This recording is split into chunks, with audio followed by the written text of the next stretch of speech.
কুস্তিতে হনুমান সিংয়ের তত নামডাক না থাকলেও পালোয়ান হিসেবে সে নেহাত কম ছিল না।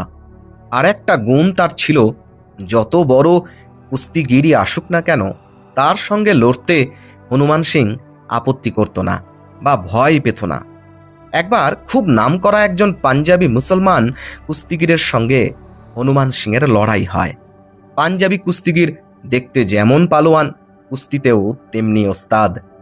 তার সঙ্গে কুস্তি লড়া বড় জেসে কথা নয়। কুস্তির দিন ঠিক হলো। কুস্তির 15 দিন আগে থেকে পাঞ্জাবি পালোয়ান খুব করে ঘি, মাংস, বাদাম, পেস্তা এইসব খেলে। এদিকে হনুমান সিং কদিন ধরে কম কম খেয়ে ভক্তিভাবে মহাবীরের নাম জপ করতে লাগলো। হনুমান সিংয়ের গায়ে ময়লা কাপড়, আর সে দেখতে ওই পাঞ্জাবির মতো অত হিষ্টপুষ্টও নয়। পাঞ্জাবি কুস্তিগিরের আর হনুমান সিংয়ের অবস্থা দেখে সকলে ভাবলে হনুমান সিং কিছুতেই জিততে পারবে না। পাঞ্জাবির বন্ধুরা মনে করল হনুমান সিং ভয় পেয়েছে। এদিকে হনুমান সিংয়ের বন্ধুদের কেউ কেউ পাঞ্জাবির সঙ্গে লড়তে মানা করতে লাগলো। কেউ বা খুব ঘি, দুধ, বাদাম, পেস্তা এসব খেতে অনুরোধ করতে লাগলো। হনুমান সিং কারুর কথায় কান দিলে না। উপোস করলে, গঙ্গা স্নান করলে, আর এক মনে মহাবীরের নাম জপ করতে লাগলো। দেখতে দেখতে কুস্তির দিন এগিয়ে আসতে লাগলো। কুস্তির দিনও পাঞ্জাবি পালোয়ান খুব ঘি, মাংস আর নানারূপ বলকারক খাবার খেলে। আর এদিকে হনুমান সিং সেদিন একেবারে উপোস। কুস্তি দেখবার জন্য লোকে লোকারণ্য।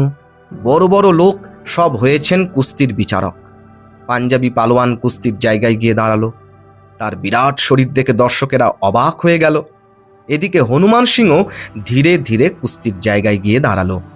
কিন্তু হনুমান সিং আজ যেন আর এক নতুন মানুষ হয়ে এসেছে। চোখে তার এক উজ্জ্বল দীপ্তি, মুখে তার এক শান্ত স্থির ভাব। কুস্তি আরম্ভ হয়ে গেল। অধিকাংশ দর্শকই মনে করেছিল হনুমান সিং হারবে। কিন্তু কি আশ্চর্য, অল্প সময়ের মধ্যেই হনুমান সিং পাঞ্জাবি পালোয়ানকে হারিয়ে দিলে। বিজয় মালা গলায় পরে হনুমান সিং ফিরে এলো। পাঞ্জাবি পালোয়ান ও তার বন্ধুগণ কিছুতেই বুঝে উঠতে পারলে না কি করে হনুমান সিং এত বড় একটি পালোয়ানকে 2 মিনিটেই হারিয়ে দিলে। ঠাকুর শ্রীরামকৃষ্ণ বোঝাচ্ছেন, শরীরের শক্তি বা মনের শক্তির চেয়ে আরো বড় জিনিস আছে, তা আত্মার শক্তি। পবিত্রতা ও সাধনার দ্বারা মানুষের ভিতর সেই শক্তি জাগে।